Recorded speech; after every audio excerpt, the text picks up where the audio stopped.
Okay, let's talk about your Panthers. How many Panthers could know? Eighth overall, they take Tetaroa McMillan, a wide receiver. How impactful does he have to be week one for you not to be at least a little bit upset they didn't go defense here, Luke?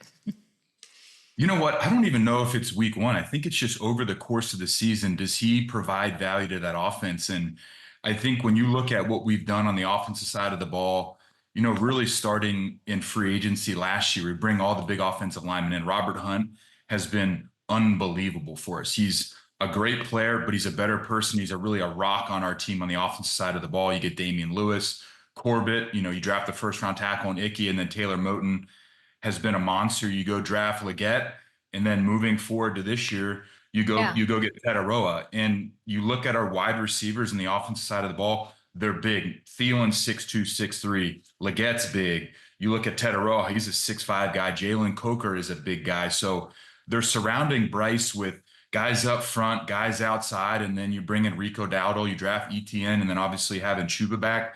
The team is set up for Bryce to have a ton of success, and getting him back and getting Canales back and having the continuity moving forward from last year, I think is going to be really good. So could we have gone defense? Yes, I think Jalen Walker out of Georgia he's so fun to watch and a great person. And everything I've heard of him is he is your dude. He's a Panther through and through. That's what all I kept hearing this whole draft process. But for us to go offense, I think just shows our confidence in Bryce and giving him every opportunity to have success. That's a really good take. Dave Canales literally lied to my face. Like, we all around good guy, great, like love him, love his wife, hung out at the owners' meetings. Look at how easy it was for this man to lie. Look at this. Sorry? Oh, they're grabbing it. Okay, they're good. I was gonna say it might not. We have to address, the needs on defense first. We're 32nd in the NFL on defense, and that's something where our focus has gone to. Hey, you know what? He didn't lie. We picked up two DNs, picked up two defensive ends. What do you make of those DNs? What do you think of the draft as a whole? Did it go how you thought it went after that first round, or are you impressed? Are you happy? I like what we did. I think it's been really good starting again, free agency this year. Address the defense, go get inside guys, go get outside guys. I think Trayvon Mooring out of Vegas is going to be really good. Just a physical presence. And then you link him up with Ransom, who is at Ohio State, and you watch his tape, physical, thump, attitude, go get the football. And then the one thing that, we didn't draft and we didn't get him in free agency, but having Derek Brown back on the inside of that defense and link him with Deshaun Robinson and Bobby Brown and some of the new guys that we got, Cam Jackson, just a big physical young guy. I like what we did. Having Derek Brown back in the inside of the defense not only helps everybody because he's a phenomenal player, but the leadership that he provides that defense as far as toughness, being at practice, physicality.